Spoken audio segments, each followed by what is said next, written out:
Okay, so you've got your animation created and you need to send it to the client to take a look at. Well, obviously you can't send him a C4D file. If you could, he'd probably be doing the animation himself. So what do? Well, we create a preview and send it to him. So let's take the path animation that we did earlier. And the only change is I've attached a camera to the object. So the camera is following our object. Let's take a look at that in the camera view.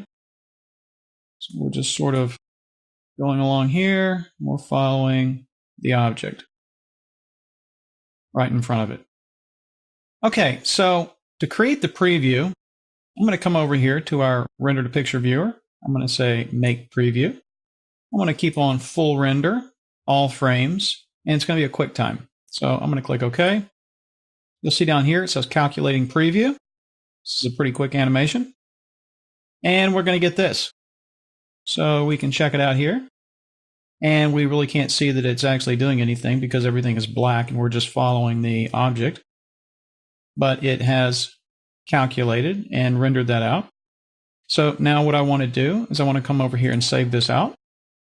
So I'm going to save this as an animation. You could do this as a still image. QuickTime.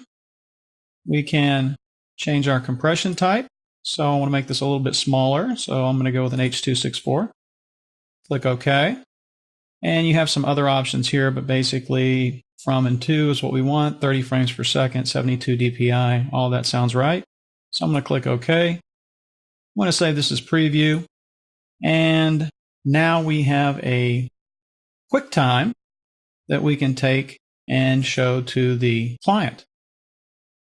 Again, this probably wasn't the best animation to do because you can't really see anything due to the black background, but this camera is following this object. So that's basically how to set up a preview and render it out in Cinema 4D.